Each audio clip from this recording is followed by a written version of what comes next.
Seminario 1 de Jacques Lacan. Los escritos técnicos de Freud. 10. Los dos narcisismos. Introducción al narcisismo data del comienzo de la guerra de 1914. Resulta conmovedor pensar que, en esa época, Freud proseguía semejante elaboración. Todo lo que clasificamos bajo la rúbrica de metapsicología se desarrolla entre 1914 y 1918, tras la aparición en 1912 del trabajo de Jung traducido al francés con el título de Metamorfosis y símbolos de la libido. 1. Jung abordó las enfermedades mentales desde un ángulo totalmente diferente al de Freud, pues su experiencia se centró en la gama de las esquizofrenias, mientras Freud se dedicaba a las neurosis. Su trabajo de 1912 presenta una grandiosa concepción unitaria de la energía psíquica, fundamentalmente diferente en su inspiración e incluso en su definición a la noción elaborada por Freud con el nombre de líbido. Sin embargo, resulta aún harto difícil establecer la diferencia teórica, y Freud enfrenta dificultades que pueden percibirse a lo largo de todo este artículo. Para Freud, se trata de mantener un uso bien delimitado, hoy diríamos operativo, de la noción de líbido, que es esencial a la preservación de su descubrimiento. ¿Sobre qué se funda, en suma, el descubrimiento freudiano? Sobre la aprehensión fundamental de que los síntomas del neurótico revelan una forma desviada de satisfacción sexual. Freud demostró la función sexual de los síntomas en los neuróticos de modo muy concreto, a través de una serie de equivalencias, siendo la última de ellas una sanción terapéutica. Sobre esta base sostuvo siempre que no aportaba una nueva filosofía totalizadora del mundo, sino una teoría bien definida, fundada en un campo perfectamente delimitado, pero enteramente nuevo, que implicaba cierto número de realidades humanas, particularmente psicopatológicas, los fenómenos subnormales, es decir, aquellos que la psicología normal no estudia, los sueños, los lapsus, los fallos que perturban ciertas funciones llamadas superiores. El problema que se le plantea a Freud en esta época es el de la estructura de la psicosis. ¿Cómo elaborar la estructura de la psicosis en el interior del marco de la teoría general de la libido? Jung ofrece la siguiente solución. La profunda transformación de la realidad que se manifiesta en la psicosis es el resultado de una metamorfosis de la libido, análoga a la que Freud vislumbró a propósito de las neurosis. Solo que, en el psicótico, dice Jung, la libido está introvertida en el mundo interior del sujeto, noción que permanece en la mayor vaguedad ontológica. A causa de esta introversión, la realidad se hunde para él en un crepúsculo. El mecanismo de la psicosis está, pues, en perfecta continuidad con el de la neurosis. Freud, muy apegado a elaborar, a partir de la experiencia, mecanismos sumamente precisos, siempre preocupado por su referencia empírica, percibe que la teoría analítica se transforma en Jung en un vasto panteísmo psíquico, en una serie de esferas imaginarias que se envuelven unas a otras y que conduce a una clasificación general de los contenidos, los acontecimientos, la Erlebnis de la vida individual y, por último, a lo que Jung llama los arquetipos. Una elaboración clínica, psiquiátrica, de los objetos de investigación no puede desarrollarse por esta vía.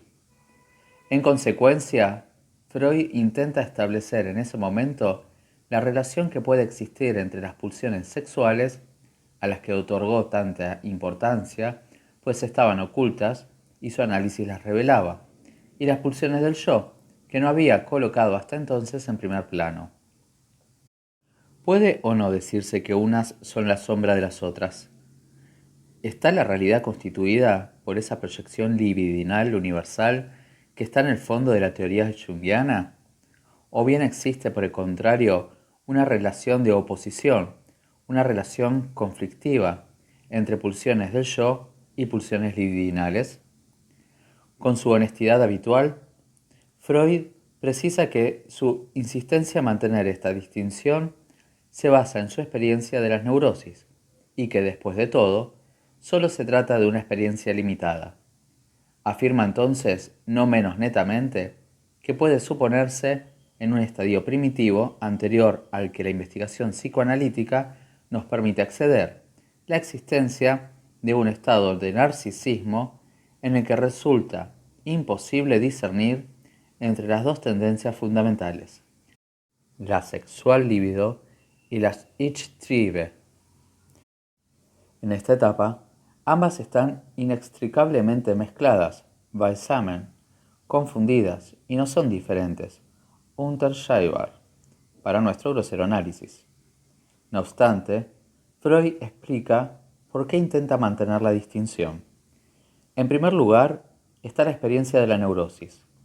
Después, el hecho de que la distinción entre pulsiones del yo y pulsiones sexuales solo es imputable quizás a que las pulsiones son para nuestra teoría el punto último de referencia. La teoría de las pulsiones no se halla en la base de nuestra construcción, sino en su cúspide. Es eminentemente abstracta, y Freud la llamará más tarde nuestra mitología. Es por esto que, apuntando siempre a lo concreto, colocando siempre en su lugar las elaboraciones especulativas que fueron las suyas, subraya su valor limitado. Refiere la noción de pulsión a las nociones más elevadas de la física, materia, fuerza, atracción, que sólo se elaboraron en el transcurso de la evolución histórica de la ciencia y cuya primera forma fue incierta, confusa incluso, antes de que fueran purificadas y luego aplicadas. No seguimos a Freud, lo acompañamos. Que una noción figure en alguna parte de la obra de Freud no nos asegura por ello que se la maneje de acuerdo con el espíritu de la investigación freudiana. Por nuestra parte, intentamos obedecer al espíritu, a la consigna, al estilo de esta investigación. Freud adosa su teoría de la libido a lo que le indica la biología de su tiempo. La teoría de los instintos no puede dejar de tener en cuenta una bipartición fundamental entre las finalidades de preservación del individuo y las de continuidad de la especie. Lo que se encuentra en el trasfondo no es más que la teoría de Weismann, a quien seguramente, gracias a sus clases de filosofía, recordarán. Esta teoría, que no está definitivamente probada, plantea la existencia de una sustancia inmortal en las células sexuales. Ellas constituirían un linaje sexual único por reproducción continua. El plasma germinal sería lo que perpetúa la especie y lo que perdura de un individuo a otro. Por el contrario, el plasma somático sería algo así como un parásito individual que, desde el punto de vista de la reproducción de la especie, habría brotado lateralmente con el fin único de vehiculizar el plasma germinal eterno. Freud precisa inmediatamente que su propia construcción no pretende ser una teoría biológica. Sea cual fuere el valor que Freud da a esta referencia, sobre la que decide apoyarse hasta nuevo orden y a beneficio de un inventario, no vacilaría en abandonarla, si el examen de los hechos en el propio terreno de la investigación analítica la tornara inútil y perjudicial. Pero esta no es razón, dice, para sumergir la sexual energía en el campo aún inexplorado de los hechos psíquicos. No se trata de encontrar para la libido un parentesco universal con todas las manifestaciones psíquicas. Hacerlo, dice Freud, sería como si en un asunto de herencia, para probar sus derechos, alguien invocara ante el notario el parentesco universal que, según la hipótesis monogenética, vincula entre sí a todos los hombres.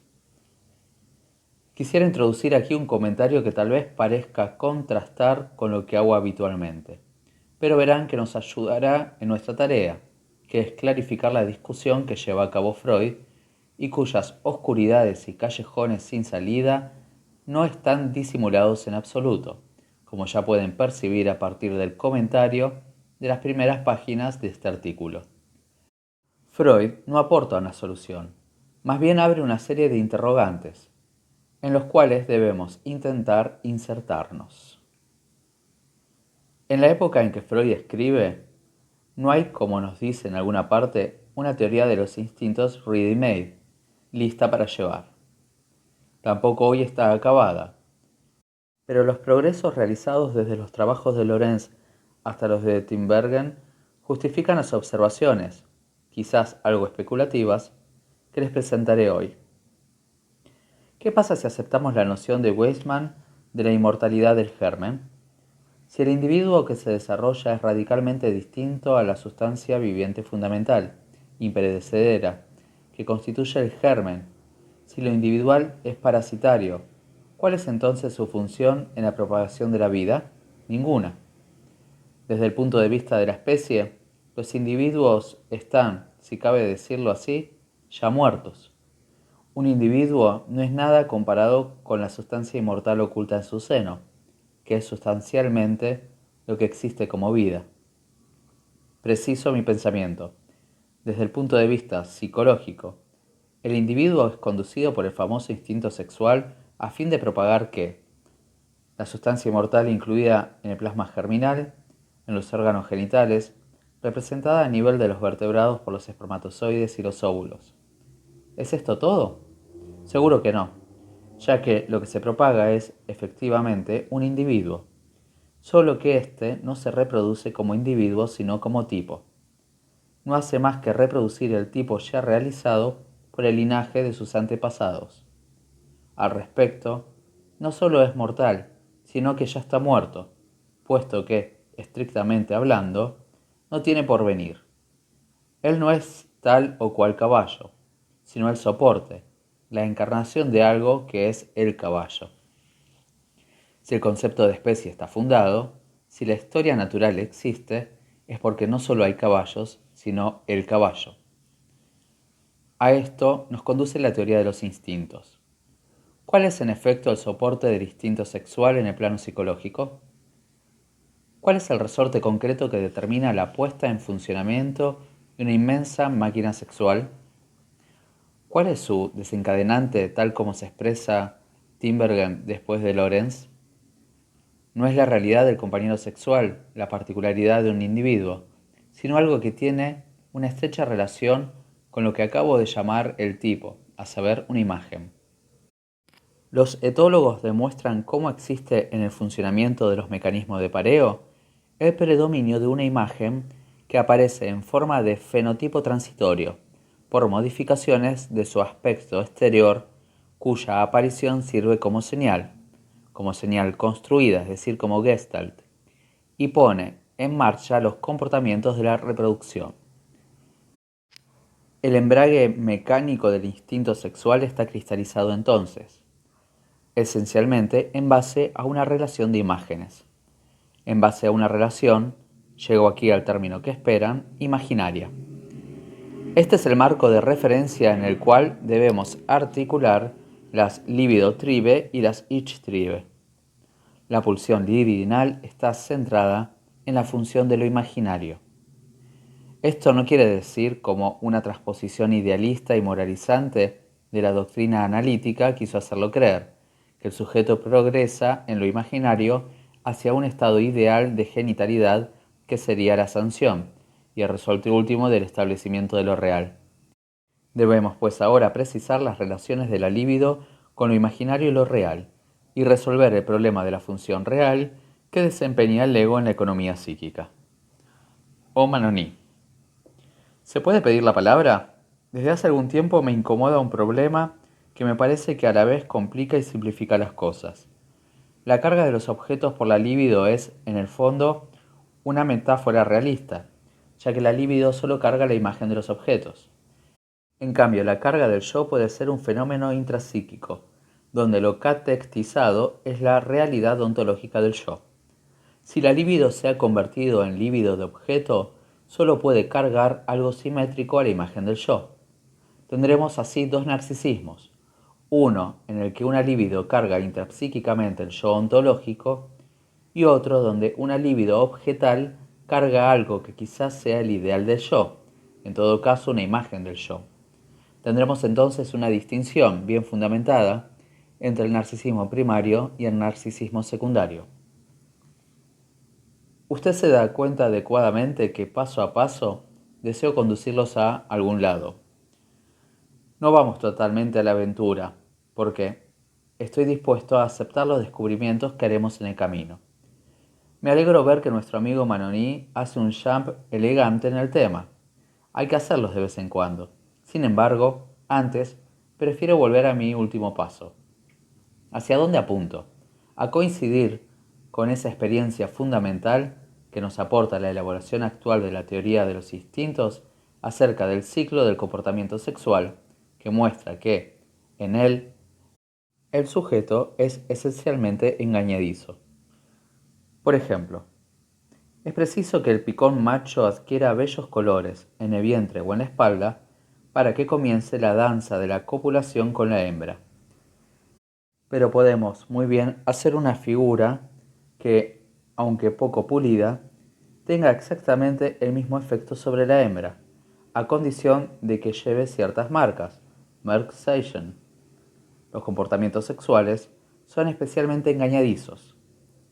Es esta una enseñanza importante para elaborar, nosotros, la estructura de las perversiones y las neurosis. 2.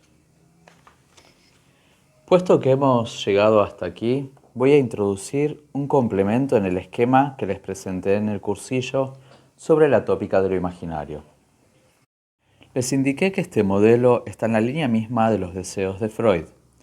Freud explica en varios sitios, especialmente en el Traumdeutung y en el Aphrodis, que las instancias psíquicas fundamentales deben concebirse en su mayor parte como representantes de lo que sucede en un aparato fotográfico, es decir, como las imágenes virtuales o reales producidas por su funcionamiento. El aparato orgánico representa el mecanismo del aparato, y lo que aprehendemos son imágenes. Sus funciones no son homogéneas, ya que una imagen real y una imagen virtual son diferentes. Las instancias que Freud elabora no deben considerarse como sustanciales, epifenoménicas, respecto a la modificación del aparato mismo. Las instancias deben pues interpretarse mediante un esquema óptico, concepción que Freud indicó muchas veces, pero que nunca llegó a materializar. Vean ustedes a la izquierda el espejo cóncavo, gracias al cual se produce el fenómeno del ramillete invertido. Aquí, por comodidad, lo he transformado en florero invertido. El florero está en la caja y el ramillete está encima. El florero será reproducido por el juego de reflexión de los rayos por una imagen real, no virtual, que el ojo puede enfocar.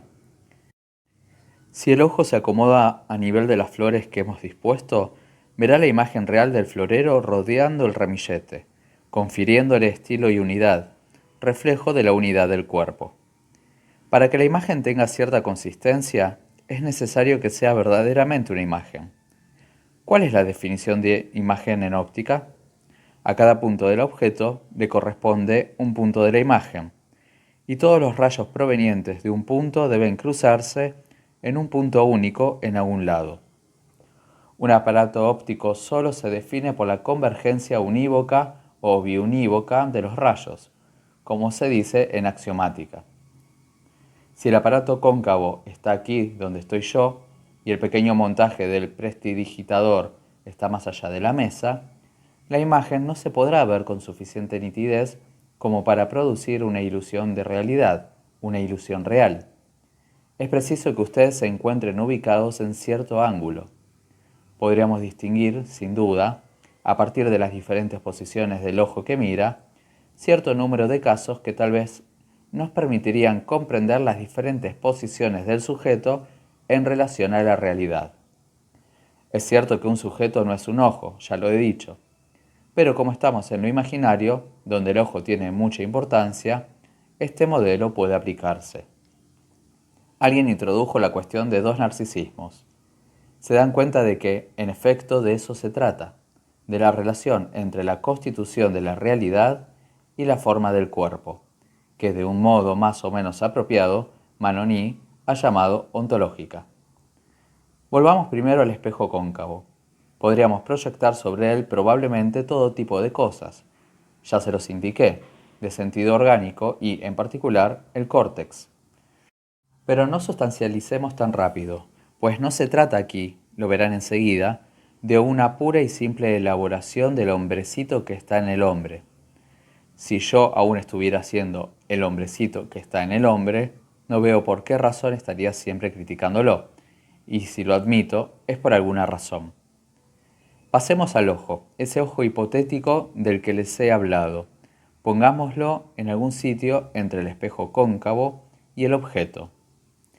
Para que este ojo tenga exactamente la ilusión del florero invertido, es decir, para que lo vea en óptimas condiciones, como si estuviera en el fondo de la sala, hace falta y basta una sola cosa, que hubiera, más o menos en la mitad de la sala, un espejo plano. En otros términos, si colocamos en la mitad de la sala un espejo, al adosarme el espejo cóncavo, veré la imagen del florero tan nítidamente como si estuviese en el fondo de la sala, aunque no la vea directamente. ¿Qué veré en el espejo? Primero, mi propia cara, allí donde ella no está. En segundo lugar, en un punto simétrico al punto donde está la imagen real, veré aparecer esa imagen real como imagen virtual. ¿Se dan cuenta? No es difícil entenderlo.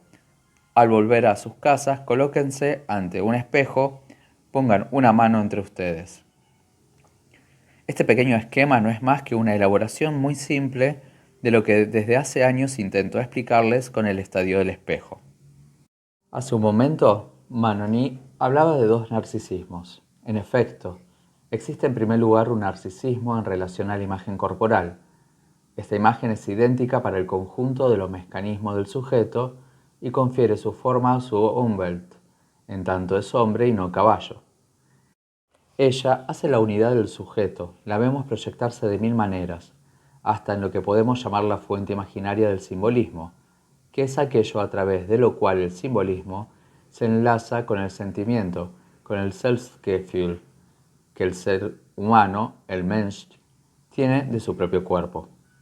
Este primer narcisismo se sitúa, si quieren, a nivel de la imagen real de mi esquema. En tanto, esta imagen permite organizar el conjunto de la realidad en cierto número de marcos preformados. Desde luego, este funcionamiento es completamente diferente en el hombre y en el animal. Este último está adaptado a un Umwelt uniforme. Hay en él ciertas correspondencias preestablecidas entre su estructura imaginaria y lo que le interesa en su Umwelt, es decir, lo que es importante para la perpetuación de los individuos, ellos mismos, función de la perpetuación típica de la especie. En el hombre, por el contrario, la reflexión en el espejo manifiesta una posibilidad noética original e introduce un segundo narcisismo. Su pattern fundamental es de inmediato la relación con el otro. El otro tiene para el hombre un valor cautivador, dada la anticipación que representa la imagen unitaria tal como ella es percibida en el espejo, o bien en la realidad toda del semejante. El otro, el alter ego, se confunde en mayor o menor grado, según las etapas de la vida, con el Ich ideal, ese ideal del yo constantemente invocado en el artículo de Freud. La identificación narcisista, la palabra identificación indiferenciada es inutilizable. La del segundo narcisismo es la identificación al otro que, en el caso normal, permite al hombre situar con precisión su relación imaginaria y libidinal con el mundo en general. Esto es lo que permite ver en su lugar y estructurar su ser en función de ese lugar y de su mando. Manoni dijo ontológico hace un rato, ¿por qué no? Yo diría exactamente su ser libidinal. El sujeto ve su ser en una reflexión en relación al otro, es decir, en relación al Ich ideal. Observen ustedes que es preciso diferenciar las funciones del yo. Por una parte, desempeñan para el hombre, como para todos los demás seres vivos, un papel fundamental en la estructuración de la realidad. Por otra, debe pasar en el hombre por esa alienación fundamental que constituye la imagen reflejada de sí mismo, que es el Ur-Ich, forma originaria tanto del Ich ideal como de la relación con el otro. ¿Resulta esto suficientemente claro? Ya les había dado un primer elemento del esquema. Hoy les proporciono otro, la relación reflexiva con el otro. Enseguida verán para qué sirve este esquema. Piensen que no lo traje por el puro placer de hacer construcciones divertidas. Será extremadamente útil, pues permitirá situar casi todas las cuestiones clínicas, concretas, que plantea la función de lo imaginario, y en particular esas cargas libidinales que, cuando se las maneja, se termina por no comprender ya qué quieren decir. Respuesta a una intervención del Dr. Granoff sobre la aplicación posible del esquema óptico a la teoría del estado amoroso. La estricta equivalencia entre el objeto e ideal del yo en la relación amorosa es una de las nociones más fundamentales de la obra de Freud. La encontramos a cada paso, una y otra vez. En la carga amorosa, el objeto amado equivale, estrictamente, debido a la captación del sujeto que opera, al ideal del yo. Por esta razón existe, en la sugestión, en la hipnosis, esa función económica tan importante que es el estado de dependencia, verdadera perversión de la realidad por fascinación ante el objeto amado y su sobreestimación. ¿Conocen ustedes esa psicología de la vida amorosa tan sutilmente desarrollada ya por Freud? Nos topamos aquí con un punto importante y tan amplio que, como ven, apenas si logramos asirlo actualmente. Pero hay para todos los gustos en el tema que Freud denomina la elección de objeto. Pues bien, no pueden dejar de percibir la contradicción existente entre esta noción del amor y ciertas concepciones míticas de la ascesis libidinal del psicoanálisis.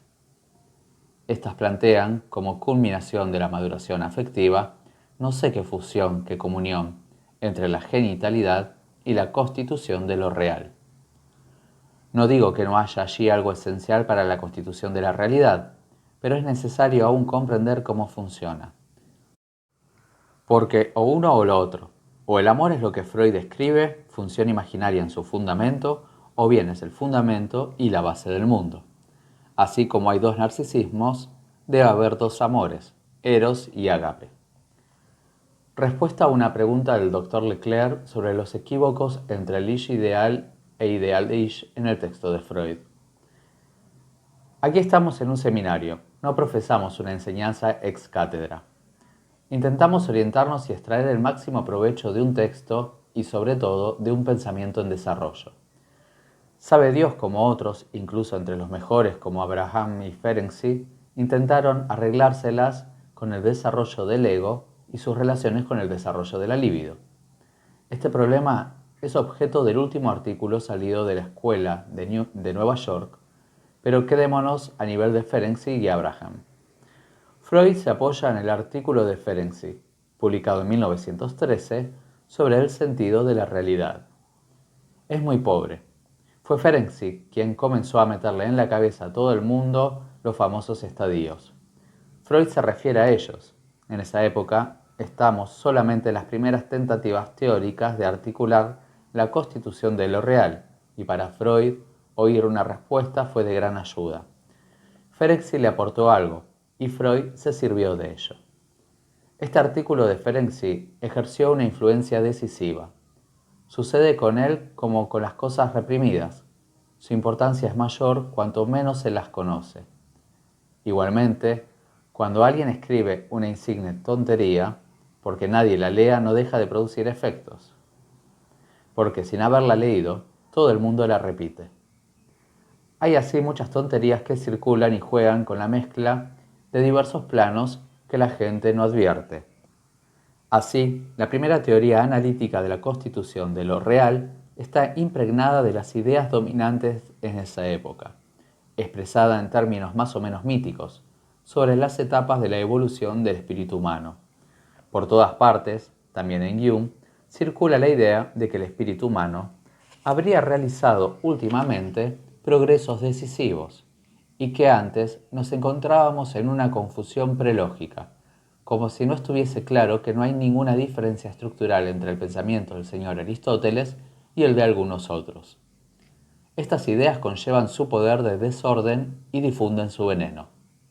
Esto puede verse bien en el malestar que el mismo Freud muestra al referirse al artículo de Ferenczi. Cuando se habla de los primitivos, de los supuestos primitivos y de los enfermos mentales, la cosa funciona. Pero donde el punto de vista evolutivo se complica es con los niños.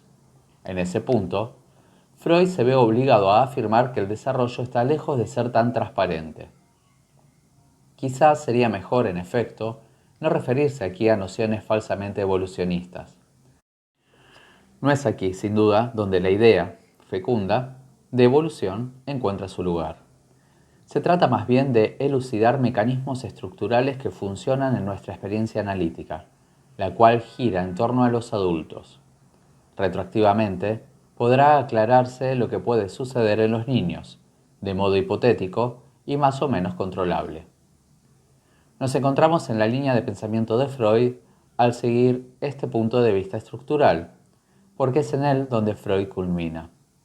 El último desarrollo de su teoría se alejó de los viajes analógicos, evolutivos, basados en un empleo superficial de ciertas consignas. En realidad, Freud siempre insiste exactamente en lo contrario, a saber, en la conservación, en todos los niveles, de lo que puede considerarse como diferentes etapas. Trataremos de avanzar la próxima vez un paso más. Consideren todo esto tan solo como esbozos. Ya verán su estrecha relación con el fenómeno de la transferencia imaginaria. 24 de marzo de 1954.